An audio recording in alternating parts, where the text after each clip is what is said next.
This man orchestrated the theft of thousands of luxury cars, amassing a fortune of over $9 million.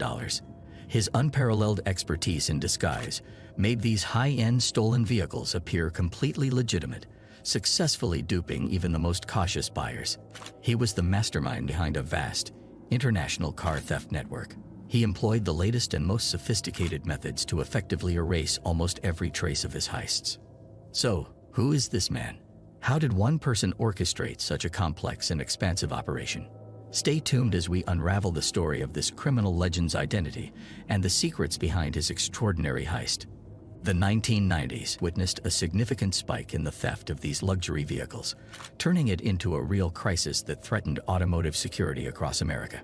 In response to this escalating crime wave, the automobile industry and insurance companies united to confront this challenge. Their goal was clear: to make the theft of luxury cars a near impossible task.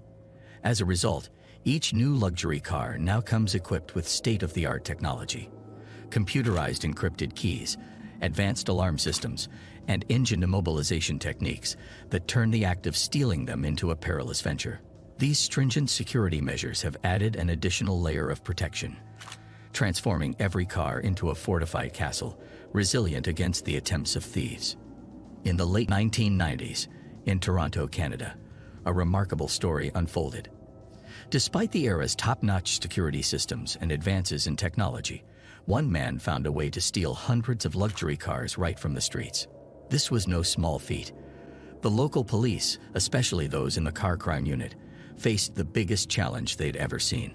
This man's operation wasn't just local. It reached across Canada and even into the United States. Every day, luxury cars worth millions disappeared, and the police were at a loss to stop it. These cars weren't just vanishing into thin air.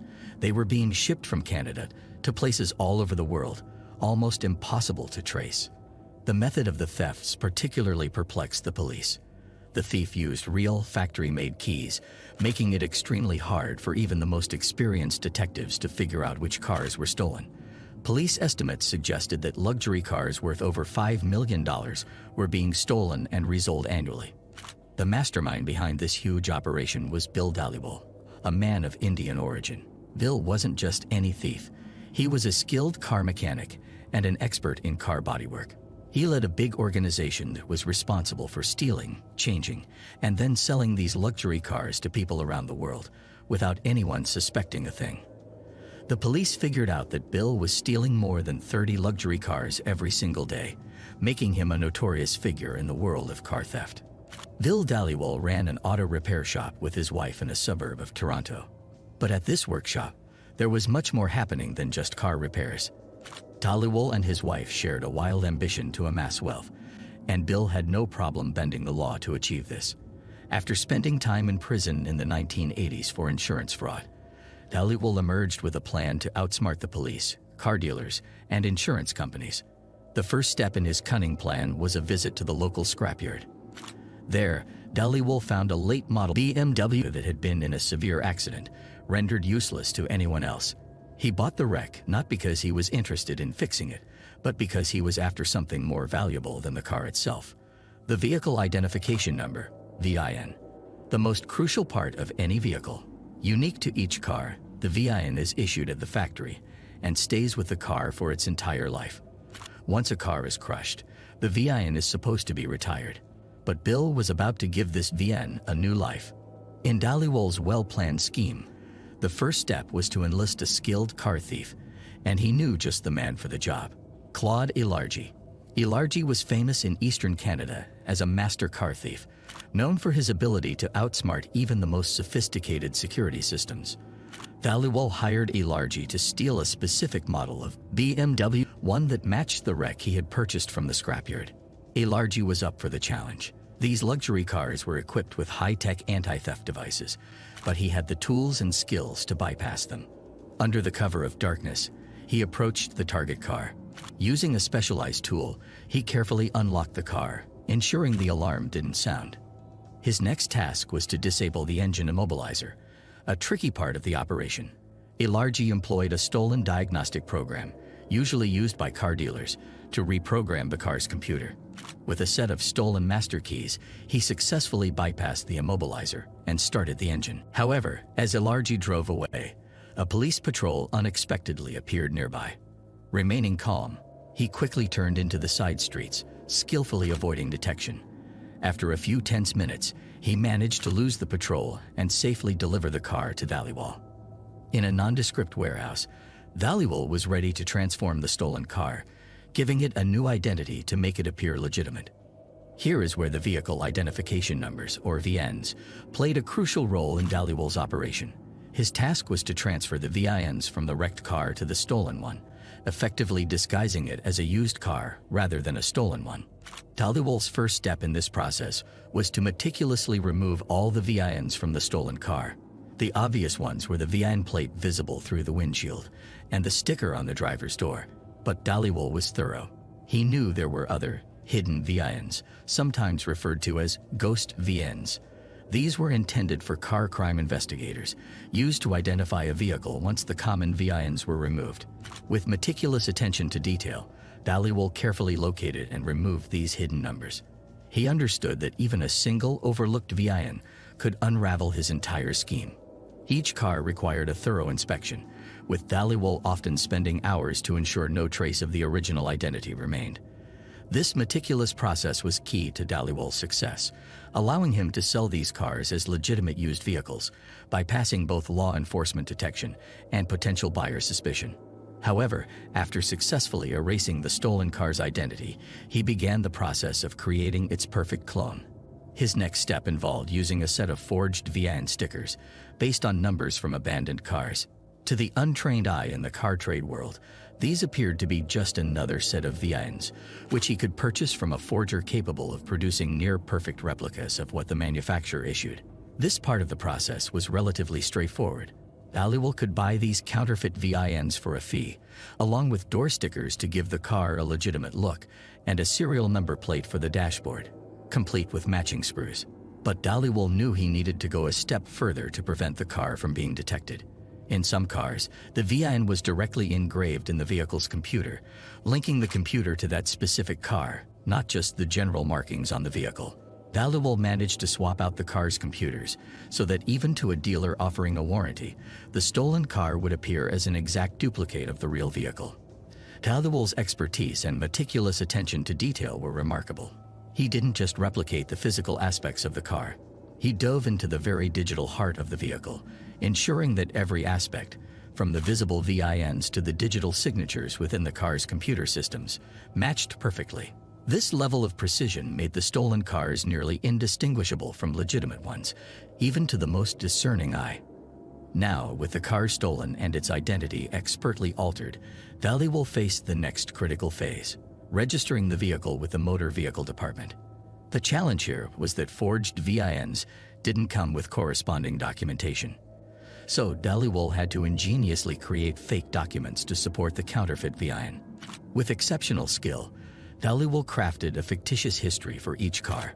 This included fake sales invoices and vehicle inspection forms, meticulously prepared to withstand scrutiny. He then successfully registered the cars as legal entities in the vehicle registry. The documentation Dhaliwal assembled was so convincing that it raised no suspicions, allowing him to sell these cars at retail prices. The cost structure of Dhaliwal's operation was precise. It cost him about $5,000 to steal a car, approximately $2,500 to purchase a VN package, and an additional $500 to pay someone to reinstall the number. Then he was able to sell these cars at nearly their original value. For instance, a Mercedes worth $80,000 could be sold for just $10,000 less than its market price. This strategy was twofold. It minimized suspicion since the price reduction wasn't drastic, and it also ensured a quick sale. Dhaliwal's operation was not just a theft ring. It was a sophisticated business model that carefully balanced risk and reward. By slightly undercutting the market price, he made the cars attractive to buyers, while avoiding the red flags that a significantly lower price might raise. Bill Dhaliwal was reaping extraordinarily high profits from selling these expertly disguised cars. His business was running smoothly, and the risk of detection was remarkably low.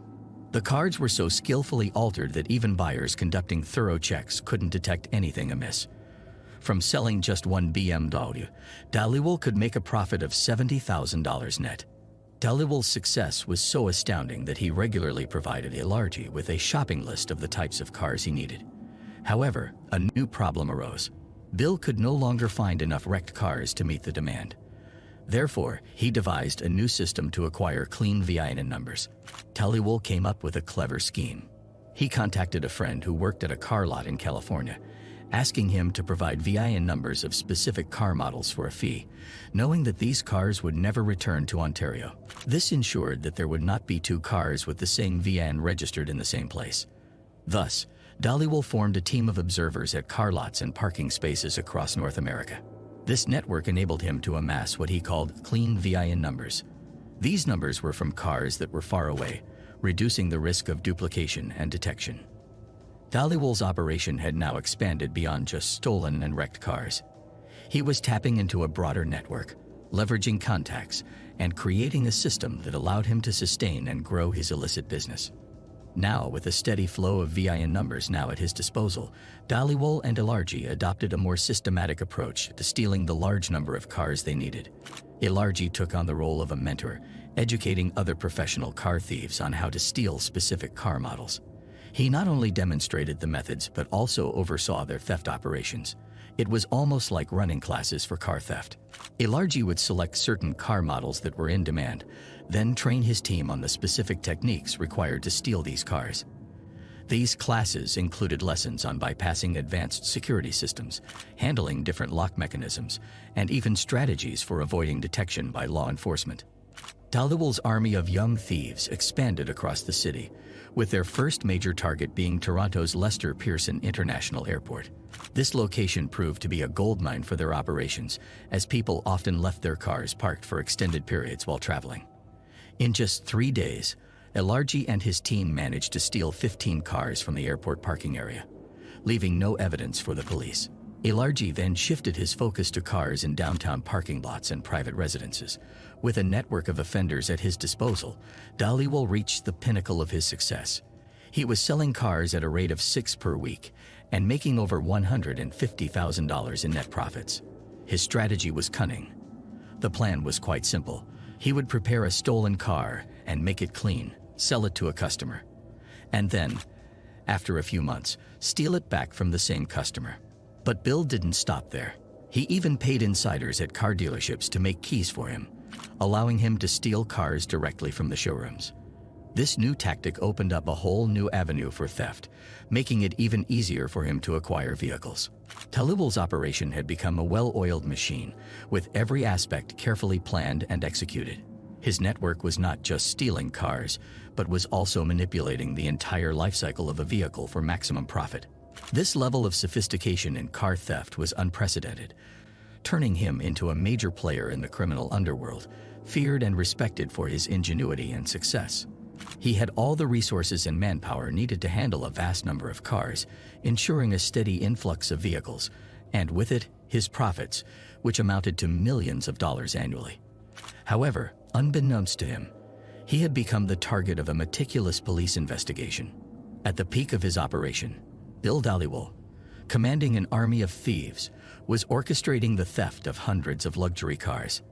At the same time, he became the subject of an intensive police investigation, and in May 1999, Dhaliwal's criminal empire faced a significant blow when he was arrested for possession of a stolen car and sentenced to 6 months in prison.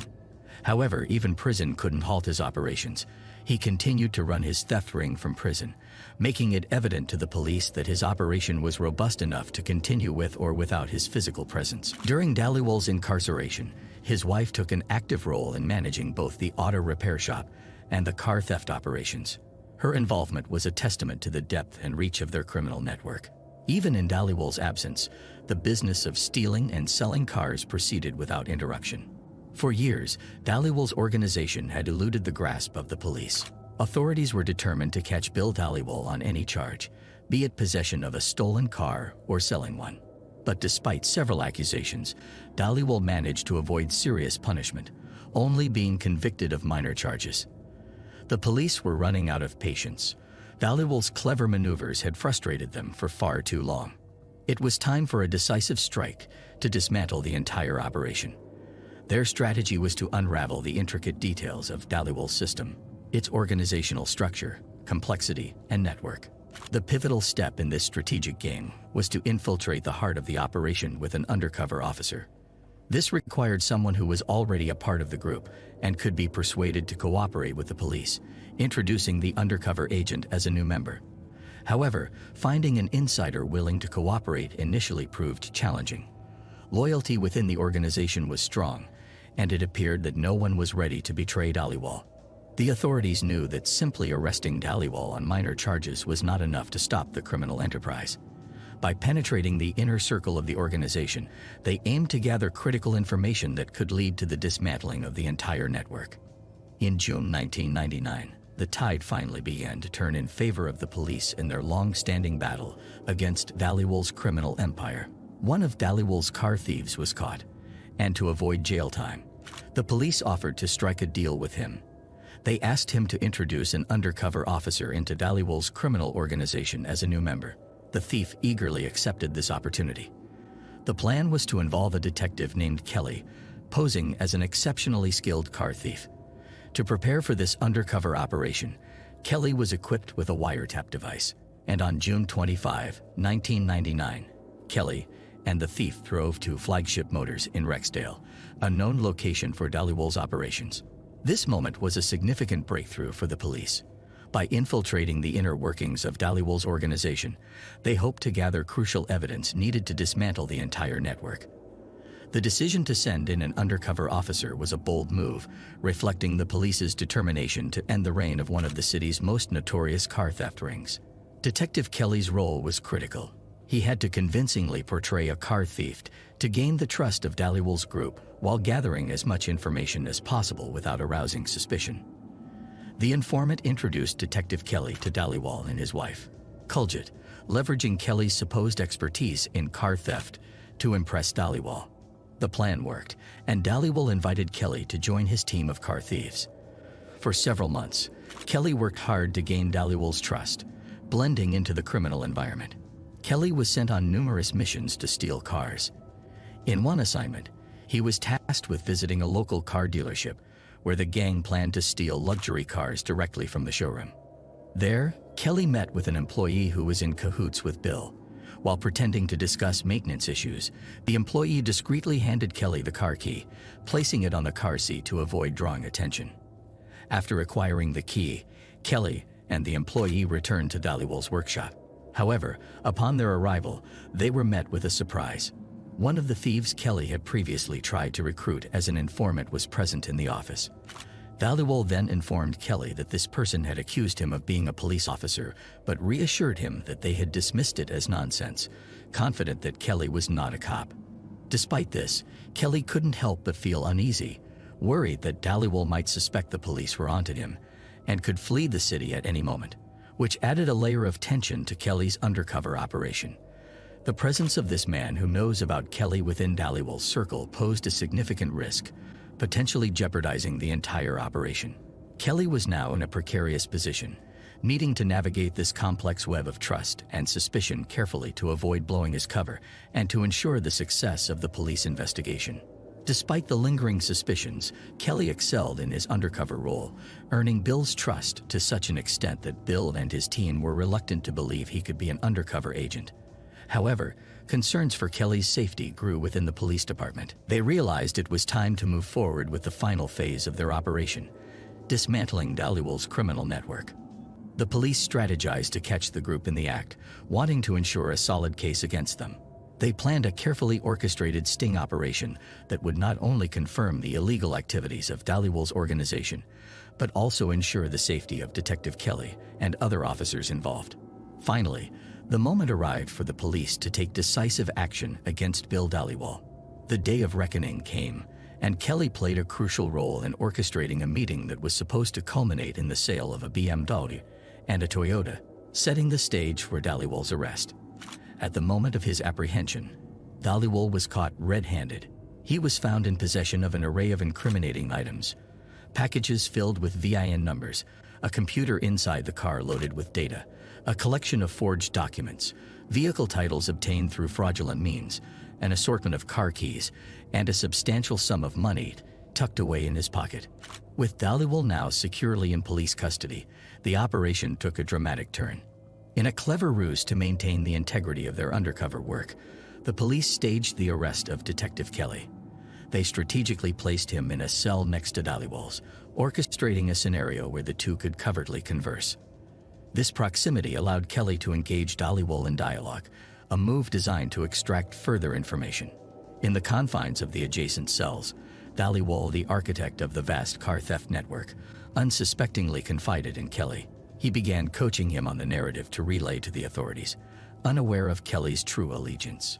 This interaction was a critical opportunity for the police to gain deeper insights into Dhaliwal's operations and mindset, potentially revealing additional layers of the criminal enterprise he had so meticulously built. Dhaliwal, in a bid to cover his tracks, advised Kelly to claim ignorance to the police, insisting he should say he didn't know the car was stolen and that he was merely a courier for someone he barely knew. Dhaliwal's plan was for Kelly to feign innocence, professing no knowledge of the person he was supposedly working for.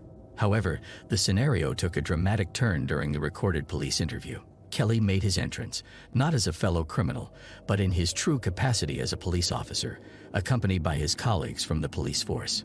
Witnessing this revelation, Dhaliwal's complexion drained of color. The realization hit him with full force. The conversations he had with Kelly, the incriminating details he had shared, the plans they had made together, all were now exposed. In that moment, Dhaliwal understood the gravity of his situation. His fate was irrevocably decided. Drawing on the extensive evidence gathered from wiretapped conversations and the critical testimony provided by the undercover agent, the legal net finally closed in on Bill Dhaliwal. He was formally charged with operating an organized criminal enterprise. The evidence was overwhelming, showcasing Dhaliwal's deep involvement in a wide array of illegal activities. Dhaliwal's wife, Kuljit, along with 3 other employees, found themselves entangled in the legal repercussions. They were convicted on conspiracy charges related to the car thefts, demonstrating the expansive reach of Dhaliwal's criminal operations. It became clear that Dhaliwal had cleverly integrated his legitimate auto repair business as a front for his illicit activities, employing staff who played dual roles in both legal and criminal worlds. Claude Elargi, a key player in Dhaliwal's organization and a veteran in the world of auto theft, faced his own downfall. After confessing to his role in the extensive car theft operations, he was sentenced to 7 years in prison. Elargi's confession provided further damning evidence of the scale and sophistication of the criminal network. Bill Dhaliwal, the mastermind behind 15 years of luxury car thefts and forgeries, received a significant sentence of 10 years in prison. This verdict marked the end of a long-running saga of high-end car thefts that had plagued the region for over a decade. Dhaliwal's conviction was a testament to the persistence and dedication of the police force, who had worked tirelessly to dismantle a criminal empire that had once seemed untouchable. However, after serving a 10-year sentence, Bill Dhaliwal, undeterred by age or past convictions, seemingly returned to his old ways. Despite being 66 years old, he found himself in legal crosshairs once again in January 2022. This time, he was apprehended on suspicions of involvement in a luxury car theft ring, an operation that led to the discovery of $11 million in stolen vehicles. Though these recent charges against him are yet to be legally confirmed, Dhaliwal faced the consequences swiftly. He was sentenced to 6 months in prison, a stint he completed, finding himself free once more. Reflecting on Bill Dhaliwal's extensive and sophisticated car theft operation, several intriguing theories have emerged, prompting further contemplation and debate. One such theory suggests that Dhaliwal's success in evading law enforcement for so long might not have been possible without assistance from within the system. The speculation of corrupt officers being complicit raises serious concerns about the integrity of the institutions meant to protect against such crimes. It suggests a deeper, more systemic issue within law enforcement agencies, where internal corruption can enable criminal rings to flourish. Another compelling theory posits that Dhaliwal, despite being the face of the operation, was potentially just a smaller component of a much larger and more intricate criminal organization. This perspective opens up the possibility of an extensive network operating in the shadows, with Dhaliwal being one of the many cogs in a vast machine. If true, It implies that the problem of luxury car theft rings is far more widespread and organized than previously thought, potentially spanning across cities or even countries. So, what do you think? Could there have been internal corruption or even a larger network involved in his extensive car theft ring? Share your thoughts in the comments section below. Also, if you found this story intriguing and want to hear more similar stories, don't forget to hit the like button and subscribe to the channel.